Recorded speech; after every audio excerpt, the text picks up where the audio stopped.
Oi, você! Seja muito bem-vindo ao canal. Eu sou a Grazi Hadid e hoje eu vou contar 2 relatos sobre amarração amorosa para vocês. Um dos relatos, o título tá bem interessante, me deixou bem curiosa.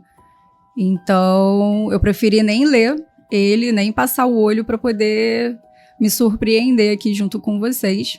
Mas parece que tá bem interessante. Mas antes eu queria pedir para, se você gostar do vídeo, gostar do conteúdo aqui do canal, deixar o seu like logo aí no início, porque isso ajuda bastante o YouTube a entender e a entregar os vídeos. Se tiver disponível a opção de hypar e você puder, eu também agradeço. Caso ainda não seja inscrito, se inscreva para não perder quando eu postar nenhum vídeo novo aqui no canal. Se você tem alguma experiência sobrenatural ou não, algum relato que queira compartilhar comigo, que queira que eu leia aqui no canal, é só enviar para o endereço do e-mail que está aqui embaixo na descrição do vídeo.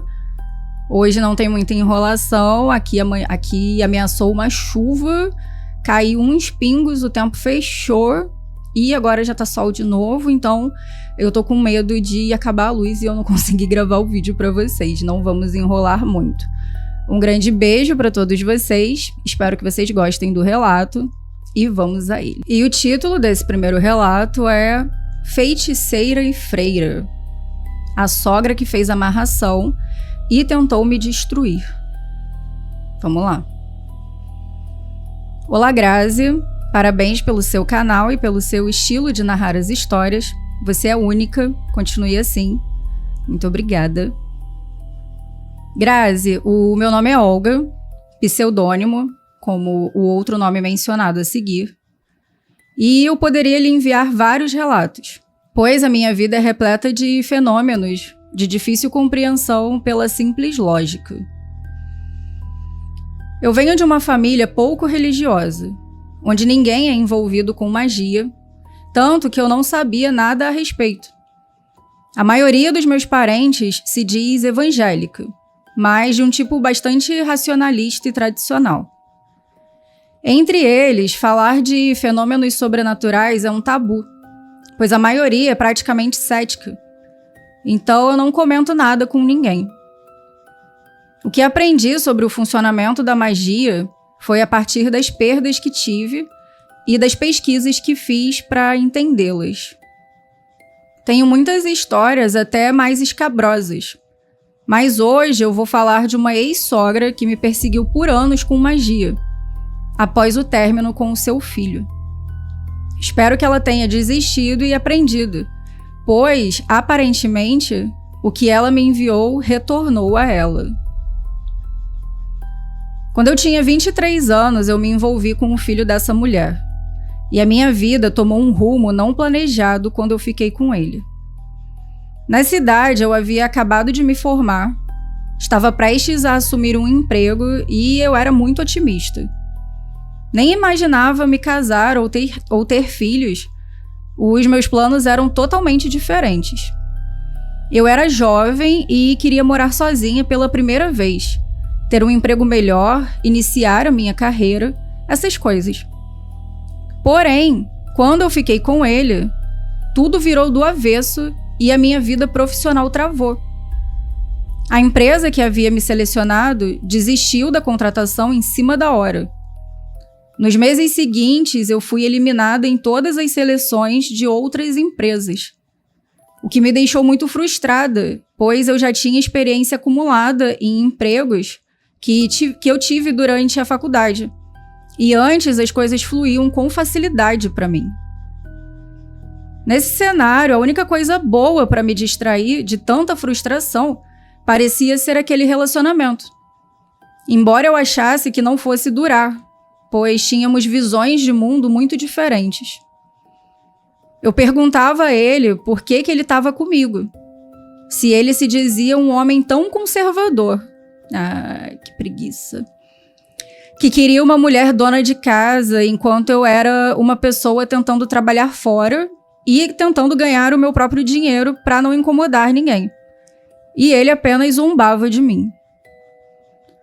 Eu terminei com ele algumas vezes, mas eu sempre acabava voltando. Quando estava com ele, me sentia como um rato hipnotizado por uma cobra. Eu me sentia tonta, sonolenta, sem capacidade de pensar direito. Parecia que havia um sonífero no ar ao redor dele. Às vezes eu sentia cheiro de incenso adocicado, mesmo que estivéssemos em um supermercado às 10 da manhã, sem ninguém queimando nada por perto. Em poucos meses eu fui morar com ele e não tinha ninguém da minha família para me aconselhar. Pelo contrário, parecia que todos estavam sob uma hipnose coletiva. Os meus pais haviam me criado dizendo que eu deveria ser independente. Mas, quando esse homem apareceu, eles mesmos pareceram transformados e me disseram: não perca a oportunidade de casar com ele. Afinal, o tempo passa rápido e você pode se arrepender de não constituir uma família. Tudo parece surreal quando eu olho para trás. Porque você tinha 22 anos, né? A mãe desse homem era uma católica fervorosa, que havia tentado ser freira. Mas não havia sido aceita na fase final do processo. Ela sempre fazia comentários sobre magia e amarração, coisas das quais eu nunca tinha ouvido falar naquela época. Ela gostava de brincar e dizia frequentemente: vamos ver se o que vocês têm é amor de verdade. Se for amor, vai durar. Se não for amor, acaba em 7 anos, que é o tempo de uma amarração. Eu não entendia bem, mas ficava constrangida, pois eu jamais teria feito uma amarração para ficar com ele. Era eu que me sentia presa e desvalorizada naquela relação. Cheguei a conseguir 2 empregos, dos quais ele me fez desistir porque brigava muito comigo.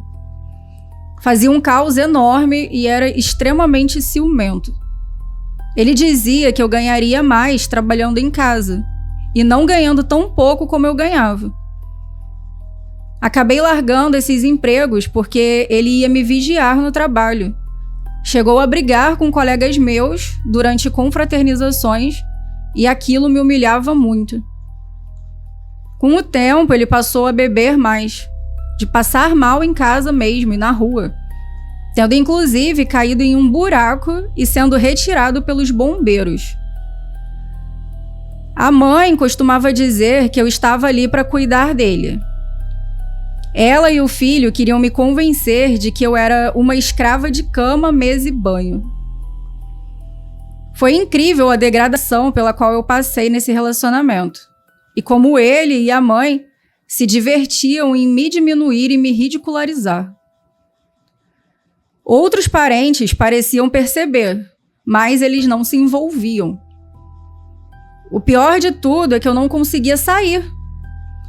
Tinha medo dele, havia me isolado até da minha família e não tinha mais amigos. Ele hackeava o meu computador para saber com quem eu falava e ele mesmo deixava o próprio computador aberto em cima da mesa para que eu soubesse que ele contratava garotas de programa. Eu me senti humilhada pelas traições, mas a minha cabeça era péssima e eu não conseguia simplesmente ir embora. Até porque não tinha para onde eu ir. A minha família não me apoiou em algumas ocasiões em que eu pedi ajuda. Além disso, eu tinha medo de que ele fizesse algo contra mim ou contra si, como de fato fez todas as vezes que eu tentei sair. Ele já havia me feito desistir do primeiro emprego, dizendo que eu ganhava muito pouco. Nessa época, eu comecei a rezar o terço, mesmo sem ser católica, e aquilo desanuviou um pouco a minha mente. Tanto que eu consegui outro emprego alguns meses depois.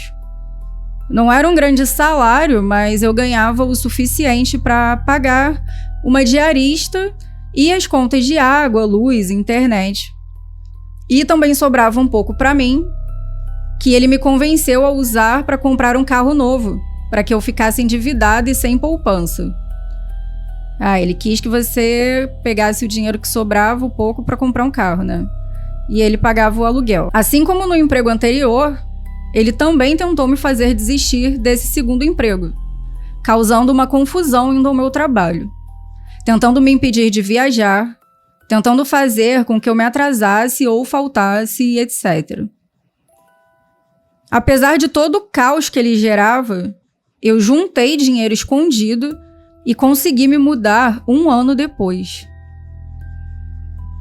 Quando eu me mudei, a mãe dele me perseguiu quase tanto quanto ele. Ela me ligava, me pedia para voltar para ele.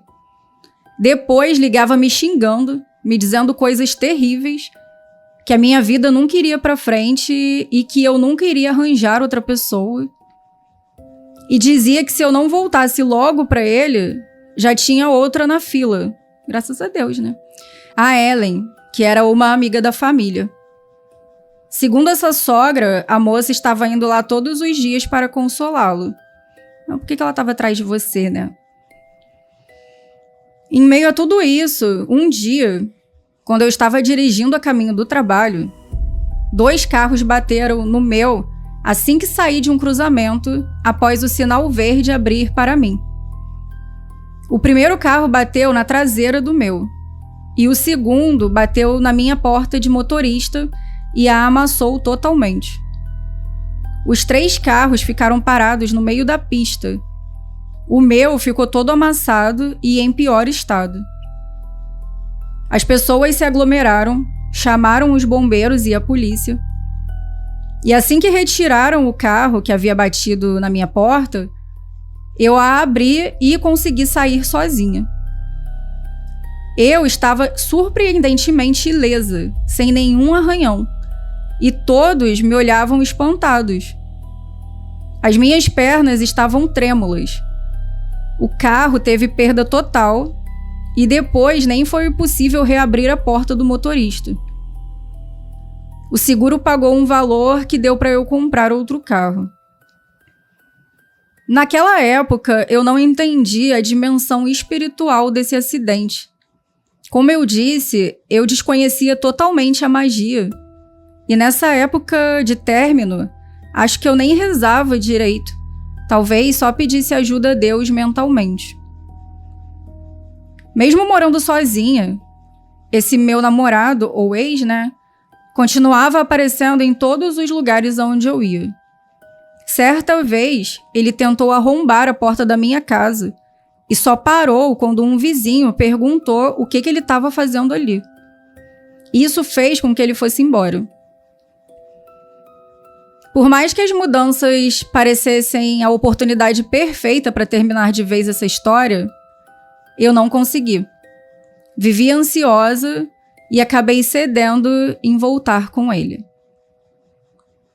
Voltamos a morar juntos e nos casamos oficialmente no ano seguinte. Devido à minha cabeça dependente emocional e manipulada, eu larguei esse segundo emprego e voltei apenas a cuidar da casa. Eu já havia esquecido o acidente, pois, como falei, não havia dado nenhuma relevância espiritual ao fato e sequer tinha sido capaz de reconhecer o quão milagroso foi eu ter saído inteira daquela situação. Hoje eu agradeço a Deus esse livramento. Pois bem, continuando. Já devia fazer quase 2 anos desse acidente e eu estava me preparando para ir à casa da minha sogra. Do nada, eu ouvi a seguinte frase muito nítida na minha cabeça. Hoje você vai saber quem desejou o seu acidente. E era uma voz grave e masculina. Eu fiquei intrigada com a frase tão clara e dita de uma maneira tão súbita, mas não pensei muito a respeito. Fui até a casa da minha sogra e quando eu estava lá, sempre parecia estar sob um encantamento, com a cabeça enevoada, distraída, sempre no automático. Naquela manhã, enquanto eu estava na casa dela, ela me contou que a Ellen, a moça que estava na fila, entre aspas, para ficar com o filho dela, havia sofrido um acidente de carro. Ela falou isso rindo e completou. Nossa, o acidente dela foi igualzinho ao seu. O carro ficou todo destruído e deu perda total. Eu ouvi isso, voltei para casa e só me lembrei da voz misteriosa que eu tinha ouvido de manhã assim que eu entrei em casa de novo. Eu entendi que o acidente havia sido desejado, entre aspas, por alguém. Por anos eu achei que pudesse ter sido desejado apenas pela Ellen. Afinal, né, foi ela que passou pelo mesmo que eu depois. Como se fosse uma espécie de lei do retorno. Mas hoje eu acho que pode ter havido um conluio com a tal sogra, que apesar de católica e de quase ter sido freira, sempre falava em amarração e em bruxaria. Ela tinha raiva da minha família evangélica e dizia que evangélicos tinham uma magia forte. Eu lembro disso, mas eu não ligava na época, eu só achava que era bem mal educado da parte dela. Após muitas tentativas, adivinhe quanto tempo depois eu consegui sair dessa relação. Isso mesmo. O relacionamento durou exatos 7 anos. O tempo que a mãe dele sempre repetia quando falava sobre amarração. E eu só me dei conta disso anos depois. O que permitiu o término foi ele começar a se envolver com outra pessoa. Agradeci a libertação e fui viver a minha vida. Porém, tive dificuldade para ter bons relacionamentos posteriormente. Sempre que eu conseguia ficar firme com alguém, algum tempo depois, começava a ter pesadelos e até visões com insetos gigantes que não estavam de fato na minha casa. À noite, eu sonhava com cemitérios, cobras, mortos-vivos, e o relacionamento terminava em seguida. Alguns elementos e coincidências me faziam relembrar aquela antiga sogra, e eu me perguntava por que ela faria magia para mim, se eu já tinha terminado com o filho dela há tantos anos. Eu imaginei que ela não tivesse aceitado o término porque a história se encerrou na justiça, com uma denúncia por ele ter tentado invadir a minha casa várias vezes, com registros feitos por testemunhas e um vizinho policial. Também poderia haver outro motivo para ela fazer magia, que é o que eu vou contar a seguir. Já fazia quase 10 anos que eu tinha terminado esse relacionamento. Uma noite sonhei que eu ia visitar essa sogra. Eu sentia como se eu tivesse sido convocada, forçada a ir lá na casa dela, pois nem em sonhos eu queria voltar lá. Então é como se eu tivesse voltado à força. No sonho, ela estava cozinhando creme de abóbora em uma panela e depois ela colocava a panela em cima de um pano roxo. De repente, eu me transformava naquele creme de abóbora e ela gritava: "Eu acabei com você nessa casa. Eu acabei com você nessa casa."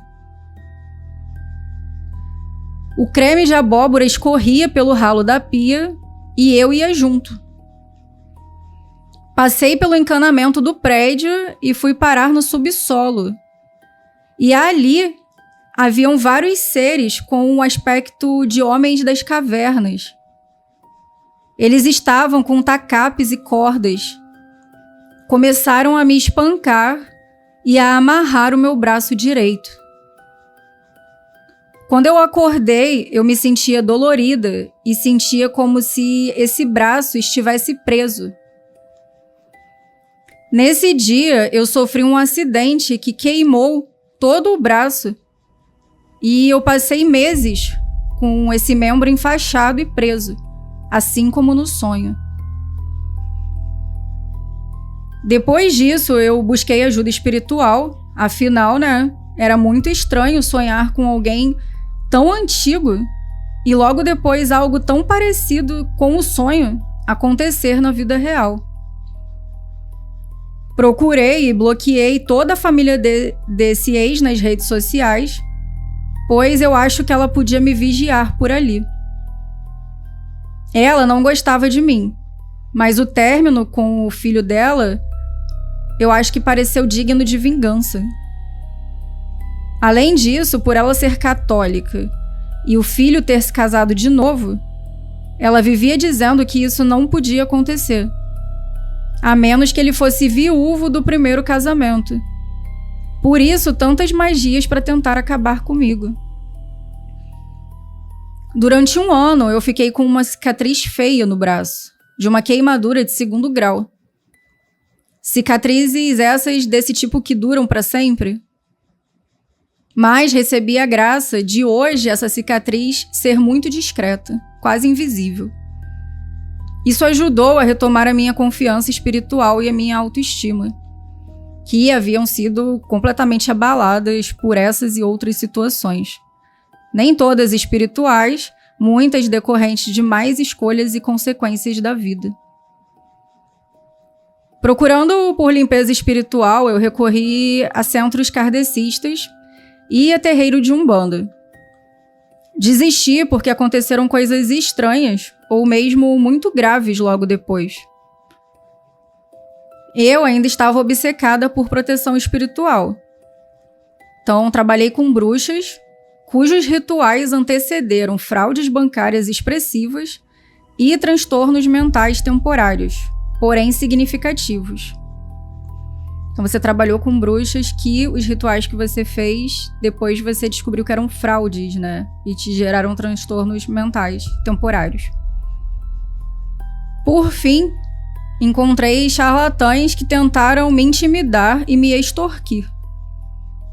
Achei esse mundo místico confuso e passei um bom tempo sem procurar nenhum espiritualista. Até que, mais de 1 ano depois do acidente, consultei um cartomante para saber se meu pedido por justiça havia sido feito. Havia sido atendido. Pois eu estava inconformada, acreditando ainda estar recebendo ataques espirituais de alguém que não estava na minha vida há muito tempo.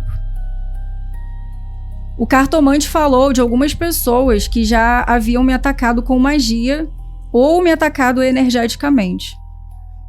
2 delas estariam bem e seria difícil ou demorariam para apagarem o mal que haviam me feito. Por fim, ele me falou de uma 3ª pessoa, que me perseguia há mais tempo que as outras, e me deu as características da ex-sogra. Segundo ele, essa outra havia pagado muito caro pelas coisas que havia feito contra mim. Ela teria pagado caro não por causa de algum ritual que eu tivesse feito, mas sim porque eu havia expressado com muita força a minha inconformidade e, para isso, bastava uma palavra. Aparentemente, como meu pleito por justiça nesse caso era justo, ele foi atendido. Como esse cartomante falou outras coisas que se confirmaram a seguir, e foi certeiro nas respostas a várias perguntas que eu fiz, eu acho que ele merece o crédito. Mas é difícil encontrar profissionais sérios. Só o procurei porque estava muito angustiado e gostaria que essas perseguições de anos parassem. Afinal, o filho dela já está com alguém durante todo esse tempo. Sobre a minha vida hoje, aconteceram tantos fenômenos ao longo desses anos que eu precisei rever várias vezes o meu conceito de espiritualidade e de religião. Fui fanática religiosa por um tempo, mas hoje eu procuro analisar as coisas sem o prisma do dogma, pois muitas crenças não sobreviveram aos fatos. Apesar de o mundo espiritual ser real, devemos nos responsabilizar por nossas escolhas e pelo tipo de pessoa que deixamos entrar em nossas vidas. Hoje eu evito compartilhar nas redes sociais se eu estou feliz ou triste, principalmente em relacionamentos. E também não me gabo de nenhuma conquista.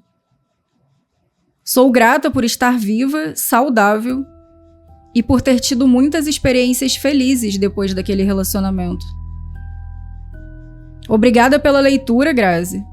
E espero que as pessoas saibam que para se proteger da magia, não é preciso grandes rituais.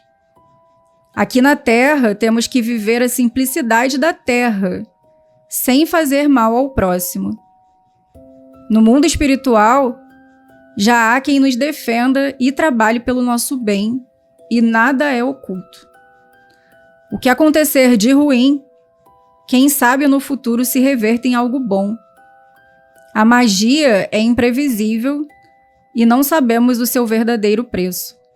Sabemos apenas que tudo é temporário, alegria e tristeza. Um abraço, Olga. Minha querida, muito obrigada por ter me enviado seu relato. Eu adorei, de verdade. Gostei muito, muito mesmo desse relato. Interessantíssimo. A sua escrita também maravilhosa, que permite uma leitura fluida, né, e contínua. Gente, mas que sogra do caramba, né? Em vários momentos do relato, eu fiquei com vontade de xingar.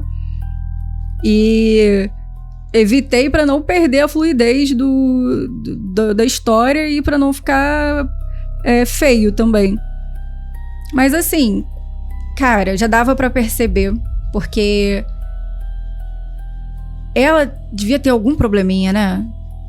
Que ela tentou ser freira, era católica fervorosa, mas sabia tudo sobre amarração, tempo de amarração, essas coisas. A ideia que me passou foi que ela queria se livrar do filho dela, né? Que ela fez uma amarração, mas para prender você nele. Porque geralmente é o contrário que a gente vê. A mãe, que é diabólica, ela quer que o filho não fique com a mulher. Mas no caso de vocês, eu acho que ela queria se livrar era dele, né? Além de ser uma pessoa horrível, porque se ele já estava com outra pessoa, por que ela cismava de te infernizar, né? Que tinha que ser com você também, tinha alguma cisma com você, sei lá, apaixonada por você. Não sei, gente, que mulher do caramba, meu Deus do céu, fiquei com ódio lendo isso. E isso que você falou também do início, da sua família parecer que estava sob um feitiço também. Gente, que loucura. Mas, nossa, ainda bem que você conseguiu passar por tudo isso. Você perdeu uns anos bons aí da sua vida, né? Mas eu acho que te serviu também de aprendizado e de experiência, mesmo que você não quisesse. Tem aquele meme, eu aprendi, mas eu preferia ter continuado burra. Tem algumas situações na minha vida que é isso. Eu tive muita experiência, mas eu preferia ter continuado burrinha ali pelos traumas. Mas tô brincando. E sobre você ter outros relatos, nossa, me manda. Me manda, porque se você falou que são até piores do que esses, né? Eu vou adorar ler aqui. E eu quero saber a opinião de vocês. O que vocês acharam aí desse relato, da história dessa sogra, filha da mãe, mãe do filho? Porque, ai, gente, pelo amor de Deus, a cada frase que eu ia lendo do relato, eu ia ficando mais pé da vida. E no final, eu concordo plenamente com o que você falou. Essa questão de que para se proteger da magia não precisam grandes rituais. É uma tecla que eu sempre bato aqui e nos comentários eu também sempre converso com algumas pessoas sobre isso. De que a palavra, a intenção, a energia, ela tem muito poder. Então, não precisa de ritual. O ritual, ele serve, na minha opinião, tá, gente? Que eu não sei de nada também. Mas, na minha opinião, o ritual, ele serve para você entender que aquilo ali vai ter um pouco mais de força, sabe? Como uma simbologia mesmo. E é isso aí. No mundo espiritual, há quem nos defenda e trabalhe pelo nosso bem. E a gente tem também que se responsabilizar pelas nossas escolhas, entender e aprender, né? Porque a gente está aqui em constante processo de evolução. Mas é isso, um grande beijo pra você, minha linda. Muito obrigada por ter me enviado esse relato. Pode mandar mais. E vamos pro próximo relato de hoje, que é Ela fez uma amarração para ficar com ele e pagou um preço bem alto. Vamos lá. Oi, Grazi. Espero que esteja bem. Meu nome é Carmen, o nome está trocado. E todos os outros nomes também já estão trocados. A história que eu vou contar não é minha. Ela foi presenciada pela minha mãe. Então, a partir de agora, eu irei escrever como se ela estivesse contando. Então, é a mãe da Carmen. Eu tinha uma amiga, a Maria. Ela tinha 19 anos e ela tinha uma prima, a Cris, que também tinha 19 ou talvez 20. Nós três estudamos juntas no mesmo colégio, na infância e na adolescência. Eu não era muito próxima da Cris, era mais amiga da Maria. Mas eu a conhecia o suficiente para saber que ela era uma boa pessoa. Era simpática, querida, todo mundo gostava dela. E a Maria sempre pareceu ter inveja da prima. Eu percebia isso. Nós éramos amigas na época, mas hoje, quando eu olho para trás, eu vejo que aquilo nunca foi uma amizade de verdade. Pelo menos não da parte dela. Porque ela sempre teve esse lado de ser invejosa, de ser competitiva, mas principalmente com a Cris. As duas namoravam, né? Tinham os seus namorados. Mas o problema era que a Maria era apaixonada pelo namorado da Cris. O nome dele era Antônio. Ela sempre foi afim dele, sempre. Mesmo antes dele começar a namorar a Cris, ela já dava em cima dele, tentava chamar a atenção, fazia tudo o que podia, mas ele nunca quis saber dela, nunca deu bola pra ela. E aí, por coincidência ou não, um dia ele começou a namorar a Cris. E a Maria ficou com uma raiva que ela não fazia questão de esconder. Depois disso, ela também arrumou um namorado, mas dava pra ver que ela não ligava pra ele. Ela só queria o Antônio e não aceitava que ele estivesse com a prima dela. E ela falava isso pra mim abertamente. Dizia que não se conformava, que a Cris não merecia ele, que se ela não pudesse ficar com ele, ninguém iria ficar. Pra quê, né, gente? E aí ela dizia assim, se não for pra ficar comigo, ele não fica com ninguém. Eu tentava aconselhar ela e dizia, para com isso, Maria, deixa a menina ser feliz. Uma hora você vai encontrar alguém que goste de você de verdade, que você também goste, e aí você vai esquecer tudo isso. Mas era a mesma coisa que não falar nada, ela nunca escutava. Passou um tempo, alguns meses, e ela parou de falar sobre isso comigo, parou de comentar, porque toda vez que eu falava era para aconselhar e ela não queria isso. Eu achei que ela tinha desistido ou que tinha seguido em frente. Mas eu estava errada. Foi quando eu descobri que ela tinha começado a frequentar uns lugares meio estranhos. Lugares que faziam trabalhos, entre aspas. E que ela tinha arrumado uma mulher, uma senhora, que fazia amarrações. Quando eu soube, eu não acreditei, eu fiquei apavorada. E fiz o que eu achei que era melhor e chamei ela para conversar. Maria, pelo amor de Deus, não mexe com o que você não conhece. Você não sabe o que pode acontecer, não faz isso. Você pode se arrepender. E aí ela olhou para mim e disse, não, eu quero ele para mim e ele tem que ficar comigo. Então tá bom, né? Eu senti um frio naquela hora, Grazi. Um frio físico mesmo, fiquei com frio no corpo. Percebi que não adiantava insistir. Então eu só disse, tudo bem. Eu me afastei um pouco dela porque eu não estava concordando com aquelas atitudes, mas eu ainda a ouvia, porque ela sempre voltava para contar, sempre vinha falar sobre o Antônio, sobre a Cris, sobre os planos dela. E eu descobri que ela estava frequentando aquele lugar cada vez mais, que estava pedindo dinheiro emprestado para um e para outro, porque a tal senhora, obviamente, não fazia nenhum trabalho de graça. Ela cobrava e cobrava caro. Passou um tempo e, de repente, a Cris e o Antônio começaram a brigar. Brigar muito. Brigas feias, discussões, sabe? Mas eles não terminavam. Eles continuavam juntos. Não se davam bem, mas também não se largavam. E a Maria, ela achava graça. Ela ria e ela ria dizendo que achava que estava dando certo. Eu ficava de longe observando tudo, mas sempre com um aperto no peito, porque eu sabia que aquilo ali não era natural. As brigas, né? Aquela situação. E então, num belo dia, Grazi, apesar de todas as brigas, a Cris e o Antônio ficaram noivos. Eles marcaram a data do casamento, começaram os preparativos, a família toda estava envolvida e era ali para ser um dia feliz. Só que quando a Maria soube disso, ela pirou de vez.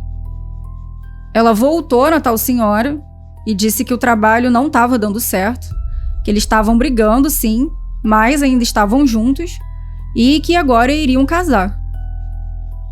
E a senhora disse que então ela precisaria de um trabalho mais pesado. A Maria me contou sobre o trabalho, sobre o que a senhora falou, tentou me contar os detalhes do que ela teria que fazer, mas eu nem quis ouvir. Eu só sei que envolvia sangue, coração de animal e coisas pesadas. Coisas que eu acho que não se brinca. E ela fez. Fez tudo o que aquela senhora mandou. Pagou o que tinha que pagar e ficou esperando. Faltava um dia para o casamento. Um dia. A igreja estava reservada, o vestido estava pronto, os convidados todos confirmados. E aí a Cris e o Antônio brigaram. Brigaram feio. Daquele jeito que não tem volta. E o casamento foi cancelado. A Maria, mais uma vez, se acabou de rir. Eu nunca vou esquecer do riso dela. Era um riso estranho, quase desesperado, como se ela tivesse vencido alguma coisa, mas ao mesmo tempo como se ela também tivesse perdido. A Cris ficou arrasada, chorou muito. A família dela também, porque ninguém entendia direito o que tinha acontecido. Porque assim, eles iam casar, estavam tão perto e de repente tudo acabou assim do nada. Só que teve um porém depois disso tudo. O Antônio, ele ficou solteiro, mas ele não procurou a Maria.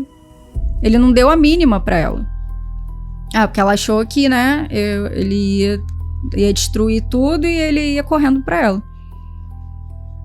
E foi aí que ela começou a perceber que alguma coisa na amarração tinha dado errado. E ela ficou puta da vida. Ela dizia pra mim: não é possível. Ou eu fui no lugar errado, ou eu fiz o trabalho de um jeito errado, ou aquela senhora me enganou. Porque não é possível. Eles terminaram. Era isso que eu queria. Mas eu queria que eles terminassem e que ele ficasse comigo. Porque ele é o amor da minha vida. E ela não desistiu. Ela continuou, insistiu, foi atrás dele, se fingiu de amiga, começou a aparecer nos lugares que ele frequentava, a conversar, a se aproximar. E com o tempo, depois de muita insistência, eles foram ficando mais próximos. Eles viraram amigos, depois um pouquinho mais do que amigos, até que um dia eles começaram a namorar. A Maria ficou nas nuvens, toda feliz, super realizada, achando que tinha conseguido o que ela queria. A Cris, pelo que eu sei, ela ficou triste, mas aos poucos ela foi se recuperando. Ela arrumou um bom emprego e foi viver a vida. Eu não mencionei no início do relato, mas a gente morava numa cidade pequena, Então, basicamente, quase todas as pessoas ali se conheciam. Eu sei o que eu ouvia da Maria, né? O que ela me contava. Mas, como ela era prima da Cris, ela tinha acesso ali a algumas partes da vida da Cris. E algumas pessoas da minha família também conheciam a família da Maria e da Cris. Então, tudo que eu sei é o que foi sendo depois juntado quando alguém da família dizia alguma coisa. Acho que deu para entender. Acho que deu, né? Você tinha as informações ali por conta de ser uma cidade pequena e tal. Bom, a Cris aos poucos foi se recuperando, arrumou um bom emprego e foi viver a vida dela. Eu continuava olhando de longe, porque eu sabia que aquilo ali não era amor e que tudo tem um preço. Ah, e eu também esqueci de contar uma coisa importante, Grazi. Quando a Maria foi pedir o trabalho mais pesado lá para aquela senhora, a senhora que fez falou que tudo tinha um preço, que ela faria o trabalho, mas precisava deixar a Maria ciente disso, que haveria um preço. E que caso ela se arrependesse, ela, a senhora, não iria desfazer, não adiantava procurar ela, pois o preço espiritual para desfazer seria muito pesado para ela e ela não estaria disposta a pagar esse preço. E por isso ela já estava avisando a Maria antes sobre as consequências. Mas a Maria disse que tudo na vida tinha um preço e que ela estava disposta a pagar. Bom, e foi assim que ela selou o próprio destino.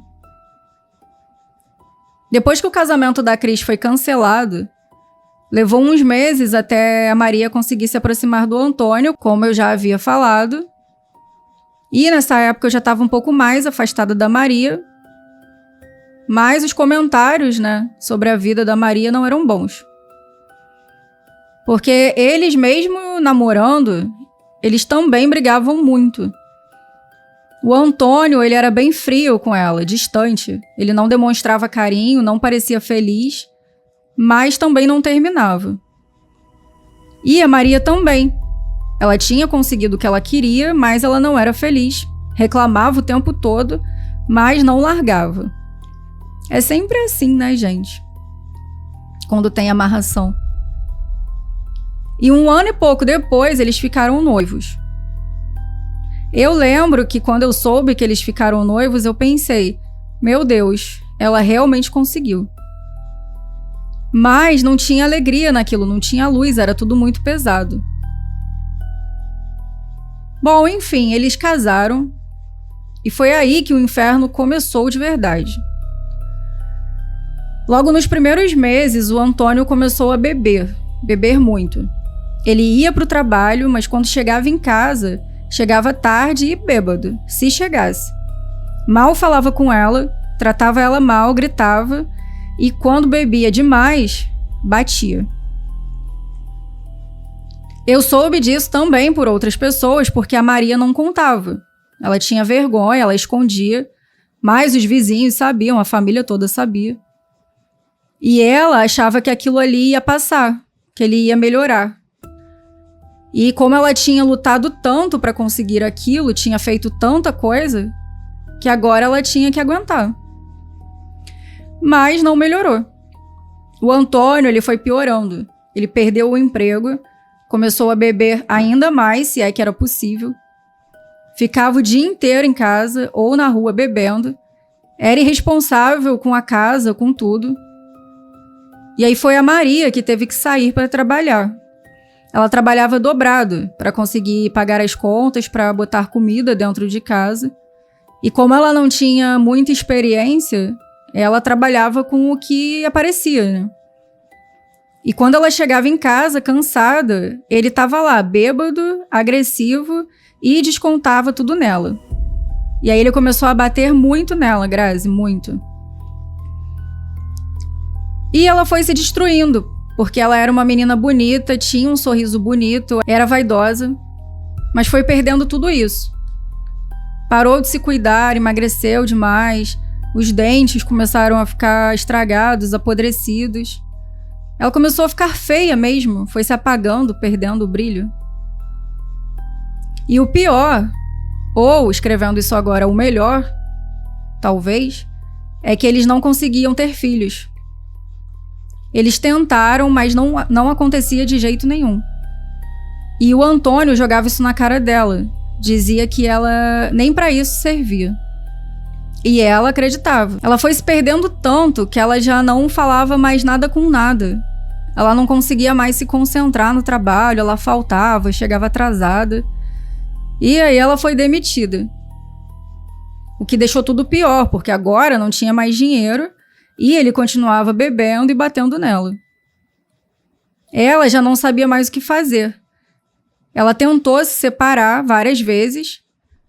Quando ela conseguia juntar a coragem, ela dizia que ia embora, mas ele não aceitava. Ele ia atrás dela, ameaçava ela de morte. E ela sentia medo porque ela sabia que ele era capaz daquilo. E então ela acabava ficando. Foi quando ela resolveu voltar naquela senhora, pedindo por favor, desesperada, para ela desfazer aquilo, que ela não aguentava mais. E a senhora olhou para ela com uma certa pena até, e só disse que tinha avisado que ela não ia desfazer, que ela deveria buscar a ajuda de outra pessoa, mas que aquela senhora não poderia ajudar. E depois daquilo, a Maria meio que se conformou que não ia mais ter volta. Ela ficou sem esperança. E que agora ela realmente teria que pagar aquele preço. E o preço, Grazi, o preço foi a vida dela. Depois daquele dia, lá quando a senhora se recusou a desfazer o trabalho, a Maria sumiu. Literalmente sumiu, Grazi. Será que vai acabar em crime isso aqui, gente? Ai, vamos ver. Ninguém sabia onde ela estava. A família procurou, os vizinhos perguntaram, mas ninguém tinha notícia. Ela tinha fugido. Ah, tá. Fugido do Antônio, fugido daquela vida, tentando fugir de tudo. E assim, Grazi, apesar de tudo que tinha acontecido, apesar de saber de tudo que ela tinha feito, eu ainda torcia para que ela tivesse conseguido recomeçar. Que ela tivesse mesmo ido para longe, arrumado um emprego, encontrado a paz dela. Porque a última vez que eu a vi foi no dia lá que ela procurou a senhora para desfazer. E ela me procurou porque, apesar de termos nos afastado, eu acredito que eu era a única pessoa que sabia de tudo desde o início, já que ela sempre desabafava comigo. Para mim, no fundo, a Maria era só uma menina que se perdeu, que deixou a obsessão tomar conta dela, que achou que podia forçar o amor. Mas sei lá, eu pensei isso durante muito tempo. Só que hoje, depois de tantos anos terem passado, acho que talvez por eu ser amiga dela ali na época, eu não conseguisse enxergar o quanto ela foi cruel e como ela fez tudo o que fez simplesmente porque tinha inveja da prima. Porque, honestamente, hoje eu não acredito que ela amasse o Antônio de verdade. E mesmo se amasse, não justificaria. Mas, enfim, voltando. Passaram-se anos. Eu me mudei da cidade, casei, tive filhos, segui minha vida. Mas, de vez em quando, eu ainda pensava na Maria. E me perguntava o que tinha acontecido com ela. Até que um dia, depois de muitos anos, um rapaz que tinha sido vizinho da Maria e do Antônio e que tinha se mudado para uma outra cidade, apareceu de volta lá, na antiga cidade, né? E comentou com algumas pessoas, inclusive com alguns parentes meus, que ele tinha visto a Maria. Ele tinha visto a Maria na mesma cidade para a qual ele se mudou. E ele disse que ela estava morando na rua, que ela tinha virado moradora de rua e que ela estava muito mal, que quase não tinha reconhecido ela. Estava magra, suja, parecia uma velha. E ele disse que não tinha conseguido chegar a conversar com ela porque ela não falava com ninguém, ela ficava pelas ruas mesmo, andando pra lá e pra cá, falando sozinha. Parecia que ela estava discutindo com alguém ou fugindo de alguém, porque ela gritava, se escondia. Ela, de fato, pareceu ter enlouquecido. E assim, Grazi, hoje eu vejo que talvez a Maria ela nunca tenha conseguido fugir de verdade. Eu fico pensando se na cabeça dela, dentro dessa loucura toda, ela ainda estava presa, se ela ainda estava fugindo do Antônio, se ela ainda estava com medo e vivendo repetidamente aquele pesadelo. Eu confesso que eu fiquei bem mal quando eu ouvi isso, porque fiquei mal pela menina que a Maria tinha sido, pela vida que ela tinha jogado fora e pela obsessão que tinha destruído ela. Porque esse foi o preço que ela pagou, a vida dela, a sanidade dela e tudo. O Antônio continuou vivo.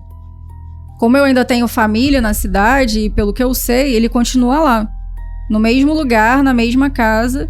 Hoje ele deve ter por volta dos seus 70 e poucos anos. E ele continua bebendo. Continua caindo pelas ruas, anda cambaleando bêbado. A família vive correndo atrás dele, tentando ele levar ele de volta para casa. Infelizmente, ele pagou um preço por algo que ele nem procurou. E a vida dele virou isso, um alcoólatra, um homem destruído, sem propósito, sem alegria e sem nada. A Cris, pelo que se sabe, ela ficou muito bem. Depois que o casamento foi cancelado, ela sofreu, sim, mas ela se recuperou. Depois disso, ela conheceu um rapaz muito legal, um homem bom, que a amava de verdade, casou com ele, teve filhos, construiu uma família linda e ficou muito bem. E para finalizar, Grazi, antes que alguém questione o porquê de eu não ter falado nada pro Antônio, sabendo o que a Maria tinha feito, eu tentei, viu? Depois que ela sumiu no mundo, eu me questionei muito se eu deveria tentar falar com ele. Apesar de eu ser amiga da Maria, já naquela época que ela estava com ele, a gente já tinha se afastado muito. E ele sabia quem eu era, mas era só isso, a gente não tinha contato. Cheguei a procurar por ele um tempo antes de me mudar, e como ele estava sempre pelos bares, e era uma cidade pequena, não foi difícil de encontrar. Mas quem disse que ele acreditou? Além dele estar bêbado e fora de si, ele não prestou atenção em nada do que eu falei e me mandou para meia dúzia de lugar, e então eu preferi não insistir. Eu cheguei a comentar com uma tia minha na época, que conhecia algumas pessoas da família dele. Contei o que a Maria tinha feito, e como eu estava de mudança, se caso essa minha tia encontrasse ali com alguém, que ela tentasse pelo menos alertar. Mas é muito complicado, Grazi, principalmente para quem não acredita nisso, para quem acha que é besteira. Acho que a minha tia chegou sim a conversar com alguém da família dele, eu não me recordo quem, mas a pessoa disse que isso não existia, que a família deles era da igreja e que isso nunca aconteceria com eles, etc, etc, etc, e ficou por isso mesmo. O que eu sei de tudo isso é o mesmo que sempre vemos. Não mexa com o que você não conhece, porque não vale a pena. Verdade. Oi, Grazi, sou eu, a Carmen, aqui de novo. Bom, essa foi a história da minha mãe. Eu tentei relatar da forma mais fiel possível. Ela vira e mexe comentava dessa amiga dela, principalmente quando falávamos desse tipo de assunto. Mas ela nunca tinha me falado tudo o que tinha acontecido de verdade. Espero que você e os inscritos tenham gostado. Eu tenho algumas experiências para contar sobre encontros meus com entidades, mas fica para um próximo relato. Vou juntar tudo e escrever. Um beijo e sucesso para o seu canal. Um beijo para vocês duas, minhas lindas. Muito obrigada por terem enviado o relato. E é isso, né? Dificilmente a gente vê acabando bem. No relato da semana passada, né? Foi uma exceção extraordinária. Mas por quê? Porque a pessoa que fez a amarração teve a consciência, né? Foi sincera, não preferiu pensar que estava tudo perdido já e que não teria jeito e que não poderia fazer nada. E a pessoa que foi amarrada também aceitou se abrir para isso e tentar resolver. Mas, no geral, é isso, né? É uma pena, cara. É uma pena, porque... eu não sei, sabe? Será que são coisas de outras vidas? Porque... bom, a Maria procurou isso, né? Aqui você não aprofunda muito se o Antônio era um cara bom ou se ele era tóxico, sei lá, antes disso tudo. Que ela procurou por isso e enlouqueceu. Já vi casos de pessoas que fazem esse tipo de coisa e depois elas ficam ouvindo vozes também, um monte de coisa, né? Mas ele, né? Ele continuou e continua, talvez, pagando até hoje. Por uma coisa que, como você mesmo falou, que ele nem procurou. É muito triste, né? A gente pensar que isso pode acontecer com uma pessoa que é inocente, por assim dizer. Mas, né, muito obrigada por ter enviado. Me contem aí o que vocês acharam, qual a opinião de vocês, que eu gosto muito de saber. E é isso, gente. Esses foram os relatos de hoje. Eu espero que vocês tenham gostado. Muito obrigada por quem ficou comigo aqui até o final. Se você ficou, não deixe de dar o seu like, por favor. Um grande beijo, um excelente final de semana para vocês. E até o próximo vídeo. Tchau, tchau.